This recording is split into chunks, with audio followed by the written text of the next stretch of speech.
وأحسن منك لم تر قط عيني وأجمل منك لم تلد النساء خلقت مبرأ من كل عيب خلقت مبرأ من كل عيب كأنك قد خلقت كما تشاء. كتاب أنزلناه إليك مبارك ليدبروا آياته وليتذكر أولو الألباب. یہ کتاب برکت والی ہے جسے ہم نے آپ کی طرف نازل فرمایا ہے تاکہ دانش مند لوگ اس کی آیتوں میں غور و فکر کریں اور نصیحت حاصل کریں. اللہم صلی علی سیدنا محمد وعلی آل سیدنا محمد بعدد کل ذرۃ مئۃ الف الف مرۃ. سامعین و ناظرین کرام، السلام علیکم ورحمۃ اللہ وبرکاتہ. سامعین کرام، سورہ اسراء آیت نمبر 56، درس نمبر 1262.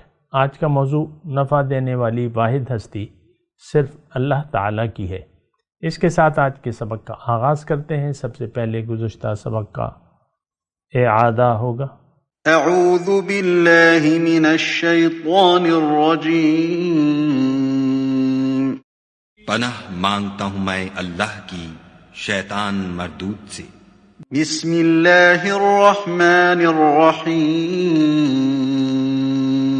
شروع اللہ کے نام سے جو بڑا مہربان نہایت رحم والا ہے. وَرَبُّكَ أَعْلَمُ بِمَن فِي السَّمَاوَاتِ وَالْأَرْضِ وَلَقَدْ فَضَّلْنَا بَعْضَ النَّبِيِّينَ عَلَى بَعْضٍ وَآتَيْنَا دَاوُودَ زَبُورًا. اور جو لوگ آسمانوں اور زمین میں ہیں تمہارا پروردگار ان سے خوب واقف ہے، اور ہم نے بعض پیغمبروں کو بعض پر فضیلت بخشی اور داؤد کو زبور عنایت کی. سامعین کرام، سورہ اسراء آیت نمبر 56. لفظی ترجمہ: قُلِ ادْعُوا الَّذِينَ زَعَمْتُم مِّن دُونِهِ فَلَا يَمْلِكُونَ كَشْفَ الضُّرِّ عَنكُمْ وَلَا تَحْوِيلًا. آپ فرما دیجئے تم ان سب کو بلا لو جنہیں تم اللہ کے سوا گمان کرتے ہو کہ وہ فَلَا يَمْلِكُونَ، پس وہ قادر نہیں ہیں تم سے تکلیف دور کرنے پر، ولا تحویلا، اور نہ اسے پھیر دینے کا اختیار رکھتے ہیں. اولئک الذین یدعون یبتغون الی ربہم الوسیلۃ ایہم اقرب. یہ لوگ جن کی عبادت کرتے ہیں وہ تو خود ہی اپنے رب کی طرف وسیلہ تلاش کرتے ہیں کہ ان میں سے زیادہ مقرب کون ہے.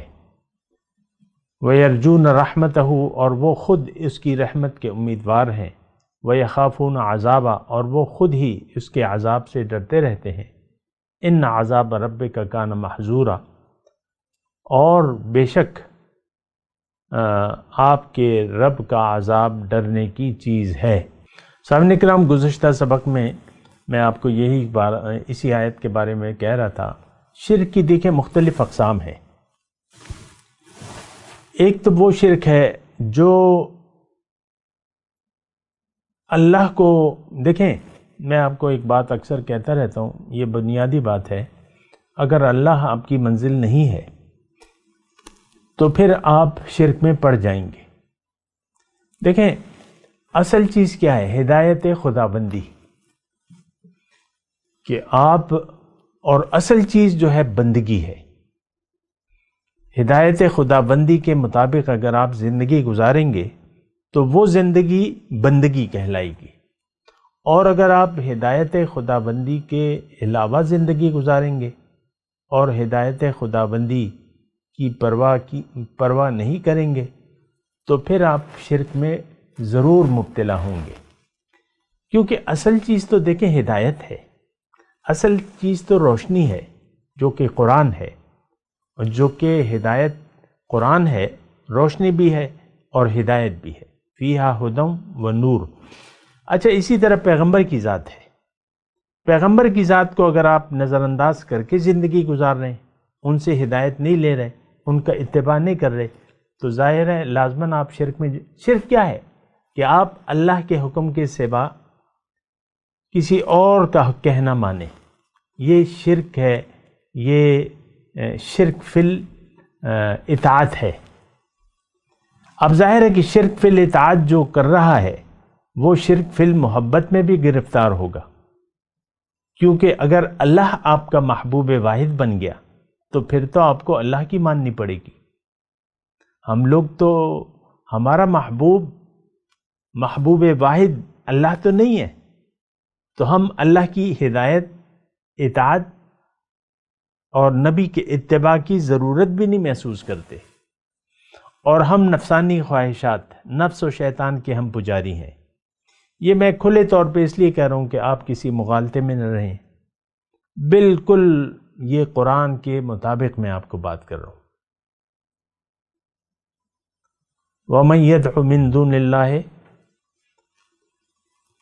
لَا بُرْهَانَ لَهُ بِهِ فَإِنَّمَا حِسَابُهُ عِندَ رَبِّهِ، جو اللہ کے سوا کسی کو پکارے گا تو جس کی اس کے پاس کوئی دلیل نہیں ہے تو اس کا حساب پھر رب لے گا۔ اچھا، سب سے بڑا گمراہ کون ہے؟ آئیے قرآن سے پوچھتے ہیں، وَمَنْ أَضَلُّ مِمَّنِ اتَّبَعَ هَوَاهُ بِغَيْرِ هُدًى مِّنَ اللَّهِ، اس شخص سے بڑا گمراہ ہے ہی نہیں۔ وَمَنْ أَضَلُّ، کون ہے اس شخص سے بڑا گمراہ جو اپنی نفسانی خواہشات کی پیروی کر رہا ہے بغیر اللہ کی ہدایت کے؟ تو اس وقت جو ہے، دیکھیں اس وقت صورتحال بڑی خراب ہے۔ ہمارا معبود اس وقت اللہ نہیں ہے حقیقی طور پہ۔ یہ جو دین عام طور پہ ہم نے لیا ہوا ہے، دراصل یہ ہمیں وراثت میں ملا ہے، یہ اسلام ہم نے نہ سوچا ہے نہ سمجھا ہے۔ اس وقت بھی ہم اسلام کے متعلق سوچنے کے لیے بھی تیار نہیں ہیں، کیونکہ ہمارے والدین نے ہماری راہیں تو فٹ کر دی ہیں، ہمیں تو ہماری منزل بنا دی ہے، تمہیں تو دنیا کا کتا بننا ہے۔ ہمارے والدین نے ایسا کہا کہ تمہیں دنیا کا گدھا بننا ہے، دنیا کے پیچھے تم نے جانا ہے، بڑا لیڈر بننا ہے، بڑا گدھا بننا ہے۔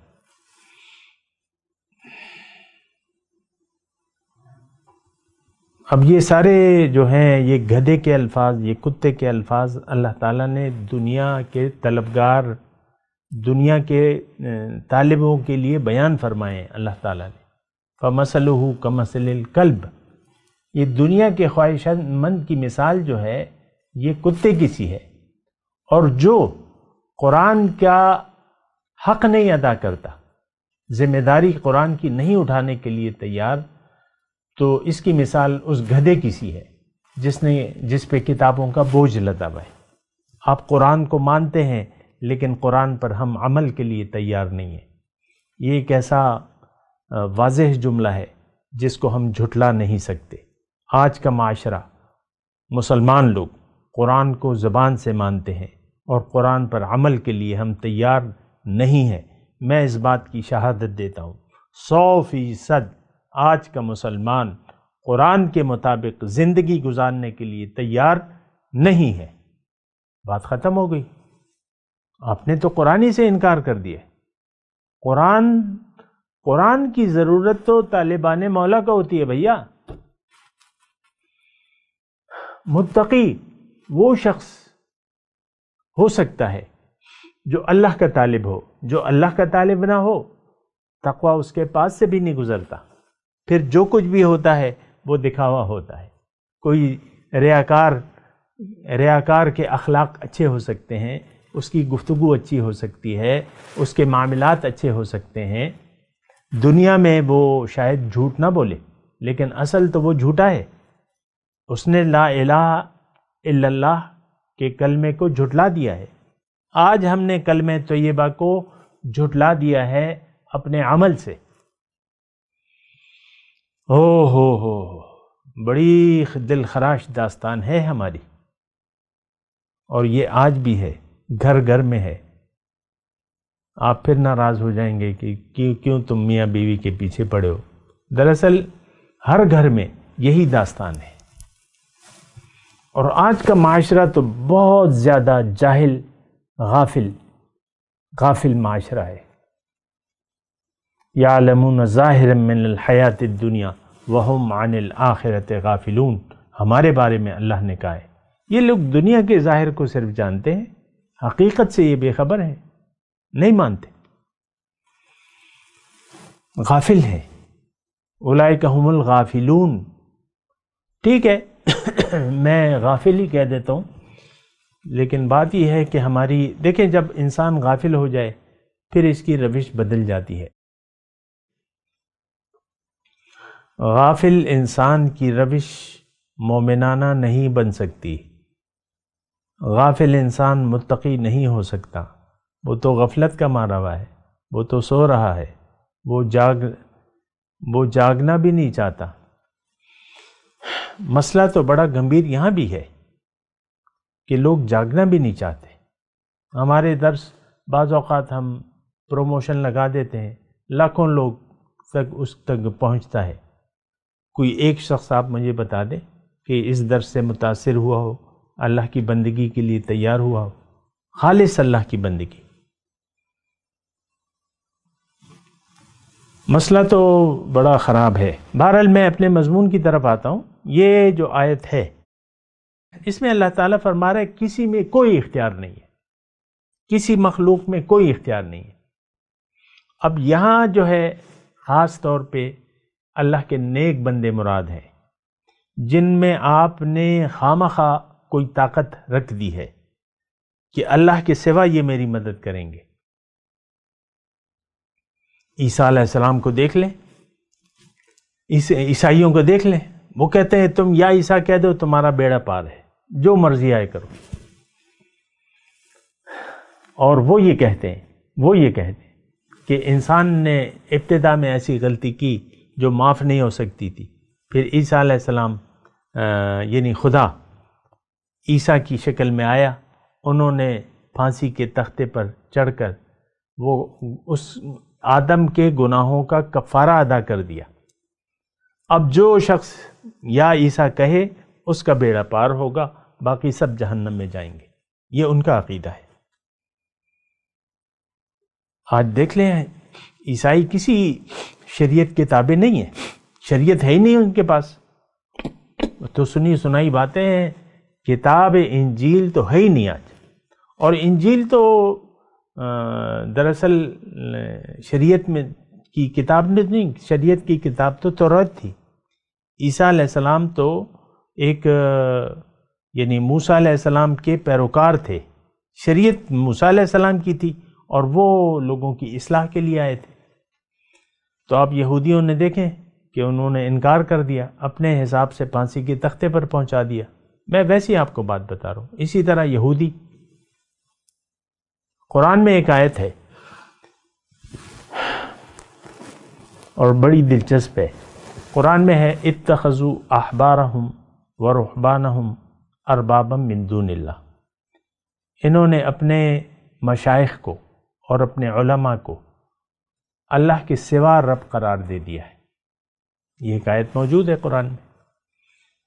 تو عدی رضی اللہ تعالیٰ عنہ جو یہودی سے یعنی جو نو مسلم تھے، اور حاتم طائی یا یہودی تھے یا عیسائی تھے، جو بھی تھے، تو وہ آئے حضور صلی اللہ علیہ وسلم کی، جب یہ آیت نازل ہوئی نا تو انہوں نے حضور صلی اللہ علیہ وسلم سے پوچھا کہ حضور قرآن میں ایک آیت ہے کہ ان لوگوں نے یعنی ہم نے یعنی جو پرانے دین کے وہ تھے، اتخذوا احبارہم ورہبانہم اربابا من دون اللہ، انہوں نے اپنے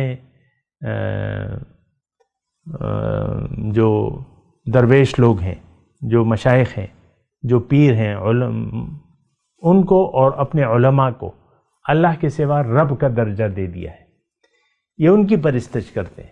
اربابا من دون اللہ، اللہ کے سوا رب بنا لیا ہے۔ تو اس نے عدی رضی اللہ تعالیٰ عنہ نے کہا کہ حضور ہم نے تو ایسا نہیں کیا تھا، ہم نے تو اپنے مشائخ اور اپنے علماء کو رب تو نہیں کہتے تھے ہم. تو حضور نے پھر ایک بات کہی، تاریخی جملہ، کہ دیکھو اے عدی، جب تمہیں تمہارے مشائخ اور تمہارے علماء کوئی حکم دیتے تو آپ آنکھیں بند کر کے ان کی اطاعت کرتے، چاہے وہ تمہاری کتاب میں ہوتا یا نہ ہوتا، لیکن آپ ان کا کہا ضرور مانتے تھے، یعنی بلا چون و چرا کے مان لیتے تھے. ایسا تھا کہ نہیں تھا؟ اس نے کہا ہاں حضور ایسا تو ہے کہ ہم نے اپنے ربیون کو، جو مشائخ ہیں اور جو علماء ہیں، ان کی بات کو تو ہم ضرور مانتے تھے. تو حضور صلی اللہ علیہ وسلم نے فرمایا کہ دیکھو یہی تو آپ نے رب بنا لیا ان کو.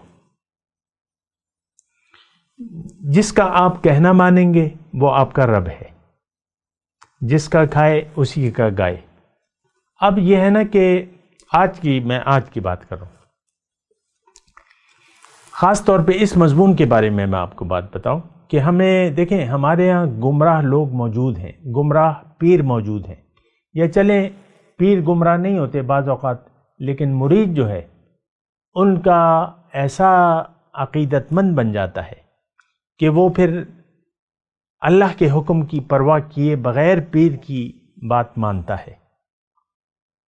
اچھا بعض، میں نام نہیں لیتا ورنہ پھر وہ زیادہ تفصیلات ہو جائیں گی، میں تفصیل نہیں، میں آپ کو صرف وہ بات بتا رہا ہوں. بعض ہمارے بڑے بزرگان دین ہیں، ان کو لوگوں نے خدا بنا لیا ہے، ان سے توقعات وابستہ کر لی ہیں کہ بس تم ان کا نام پکارو بس وہ تمہاری مدد کو آئیں گے. یعنی ایسی اللہ کے سوا، یہ دیکھیں یہ جو آیت ہے قُلِ ادْعُوا الَّذِينَ زَعَمْتُم مِّن دُونِهِ فَلَا يَمْلِكُونَ كَشْفَ الضُّرِّ عَنكُمْ وَلَا تَحْوِيلًا.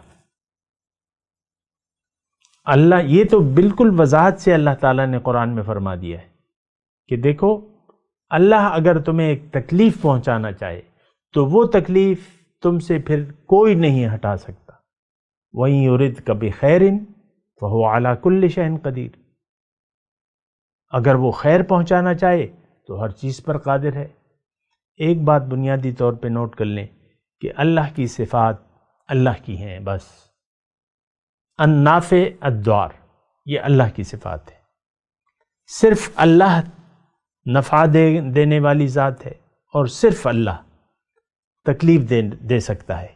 اس کے علاوہ مخلوق کے پاس کوئی اختیار نہیں ہے الا یہ کہ اللہ اسے عطا فرمائے یا اللہ کا قانون ہو. مثال کے طور پہ حضور صلی اللہ علیہ وسلم کو اللہ تعالیٰ نے بہت سی اجازتیں دے رکھی تھی، بہت سے معجزات ان کے ہاتھ سے ان سے رونما ہوئے، لیکن جو بھی معجزات ہیں وہ تو تب ہوتے جب اللہ چاہتا، اللہ کی چاہت ہوتی. اب یہ نبی اور اللہ کا معاملہ ہے. اب ضروری تو نہیں ہے کہ ہر جو بھی ان سے بات سرزد ہوتی وہ یہ کہتے کہ بھئی یہ اللہ تعالیٰ یہ چاہتا ہے. نہیں، مثال کے طور پہ چاند 2 ٹکڑے ہو گیا، حضور صلی اللہ علیہ وسلم نے اشارہ فرمایا چاند 2 ٹکڑے ہو گیا. اب یہ تو دراصل کیا، دیکھیں فاعل حقیقی، ایک بات نوٹ کر لیں، یہ زیادہ مشکل نہیں ہے لیکن جو گمراہ لوگ ہیں ان کو سمجھانا ذرا مشکل ہو جاتا ہے. کوئی بھی ذات، پیغمبر ہو، ولی ہو، جتنا بھی انسان، مخلوق، نام مخلوق ہو، مخلوق کے پاس کوئی طاقت نہیں ہے الا یہ کہ اللہ تعالیٰ چاہے تو پھر ہو سکتا ہے.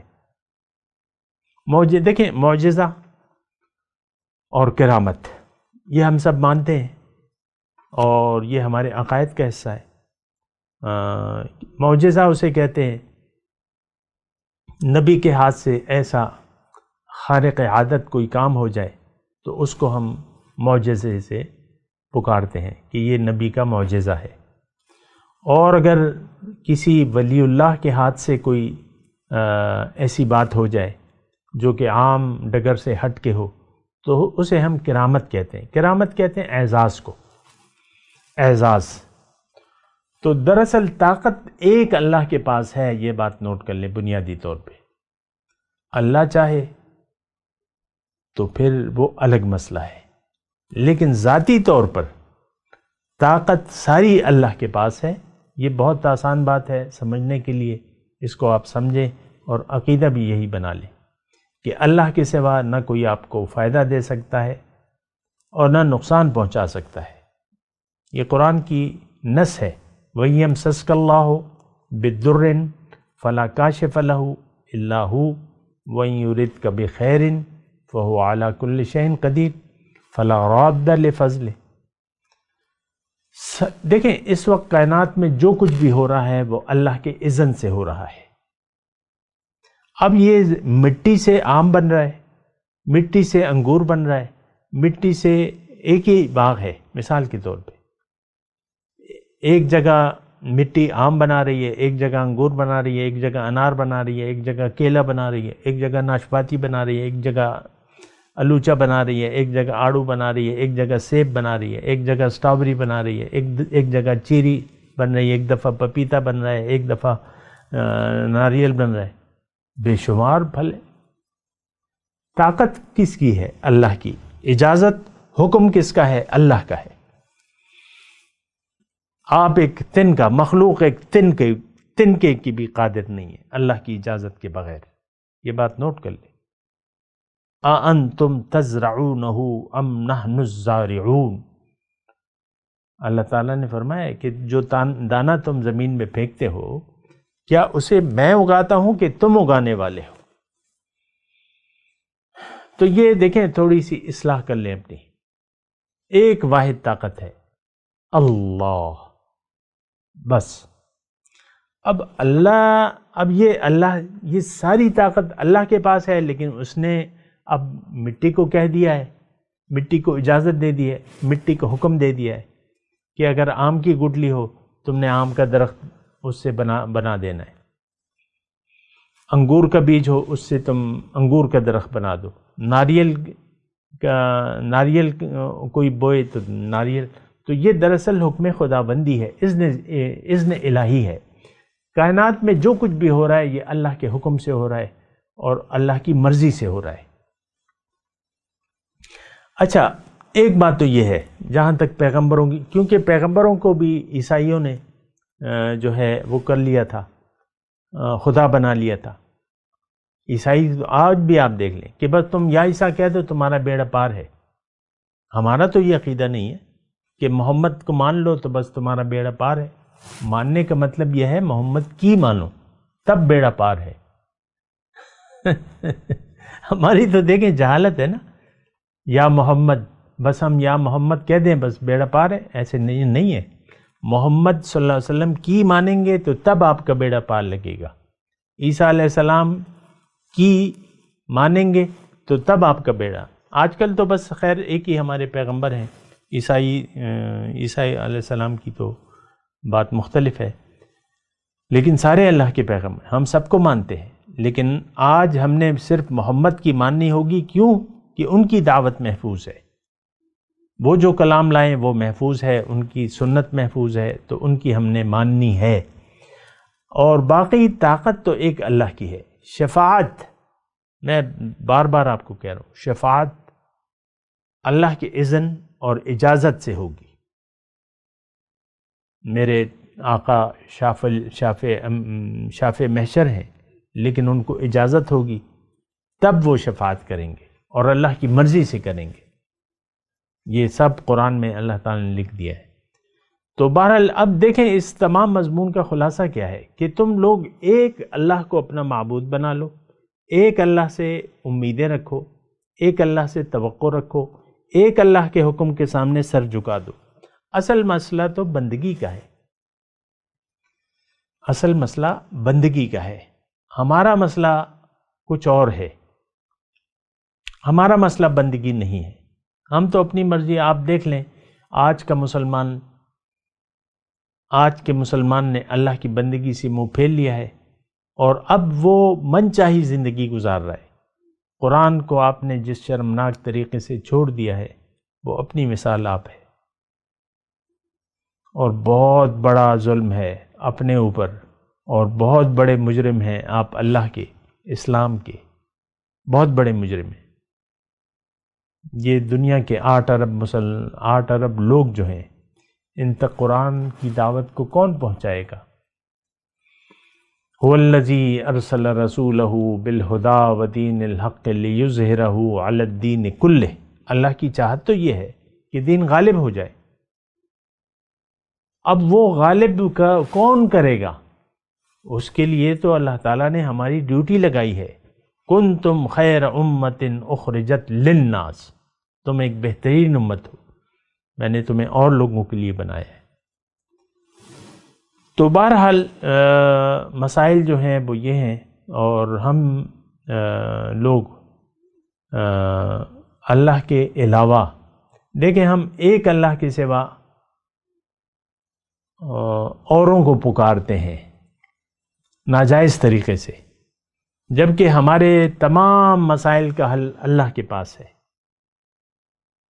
ساری خیر کی طاقت ہمیں پہنچانے کی ایک اللہ کے پاس ہے،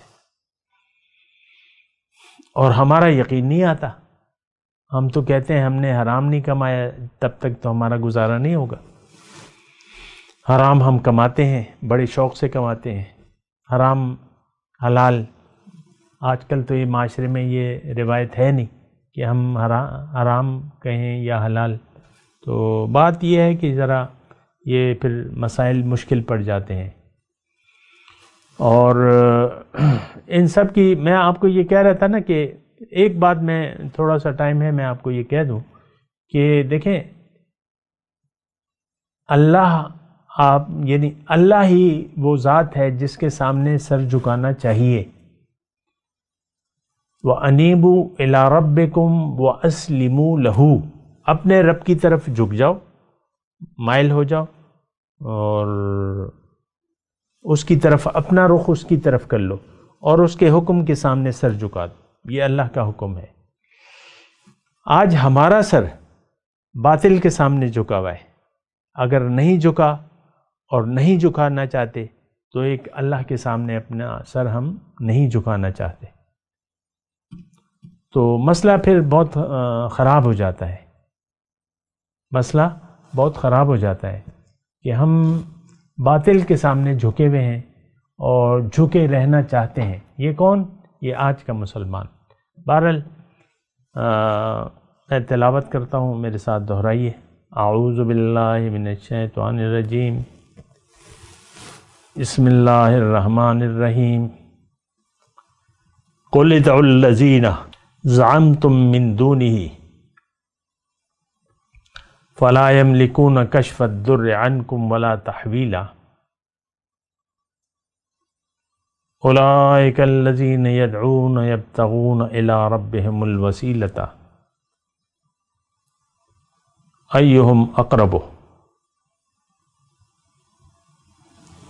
ویرجون رحمتہ ویخافون عذابہ ان عذاب ربک کان محذورا۔ اب ان آیت کی تلاوت اور ترجمہ سنتے ہیں۔ اعوذ باللہ من الشیطان الرجیم، پناہ مانگتا ہوں میں اللہ کی شیطان مردود سے۔ بسم اللہ الرحمن الرحیم،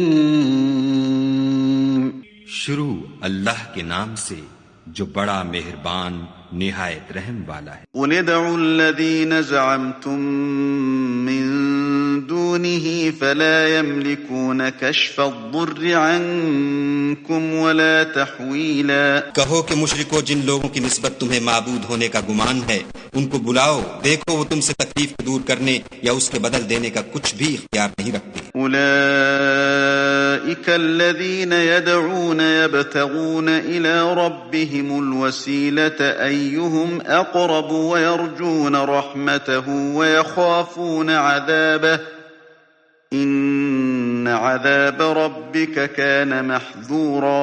یہ لوگ جن کو خدا کے سوا پکارتے ہیں وہ خود اپنے پروردگار کے ہاں ذریعہ تقرب تلاش کرتے رہتے ہیں کہ کون ان میں خدا کا زیادہ مقرب ہوتا ہے، اور اس کی رحمت کے امیدوار رہتے ہیں اور اس کے عذاب سے خوف رکھتے ہیں۔ بے شک تمہارے پروردگار کا عذاب ڈرنے کی چیز ہے۔ اس کے ساتھ ہی آج کے درس کا وقت اختتام کو پہنچا۔ اگلے درس میں انشاءاللہ ملاقات ہوگی۔